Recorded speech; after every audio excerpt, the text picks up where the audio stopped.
तो हेलो दोस्तों, देखिए शक्ति भाई और ऋषि भाई गए थे निमंत्रण में कहीं पर, यहीं गौरीगंज के बगल। तो गौरीगंज में मिले थे तो हमने बोला कि दुकान पे आना, तो भाई आ चुके हैं शक्ति भाई, ऋषि भाई और उनके भैया जी। और ये रही हमारी दुकान, इधर चला रही हैं, दीपा बना रही हैं अभी चाउमीन वगैरह और मंचूरियन। दीपा बिने बना रहे हैं और हम लोग खड़े होकर के देख रहे हैं। अभी जा रहे थे सामान लाने के लिए। तो शक्ति भाई कैसा लग रहा है रामगंज चौराहा देख करके? बढ़िया है। हाँ बढ़िया है। शक्ति भाई ऋषि भाई बुलाए करें तो का देख ली वक्त। हाँ दुकान में ऐसे से लगता है दुकानिया कहाँ गए। हम सोचे ना भलाई बटा ना यहो लागा वो लागा है ना बोर्ड। खाना ना। हाँ तो गाइस, एक बोर्ड इधर लगा है और एक बोर्ड उधर लगा है सागड़ मोड़ पे।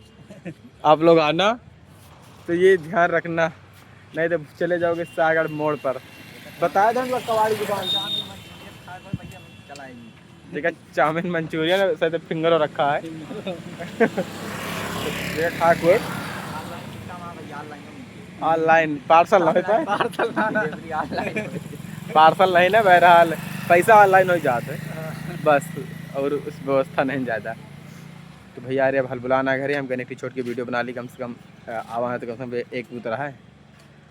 तो गाइस अब चलते ही आगे ब्लॉग्स ख़त्म करें बस।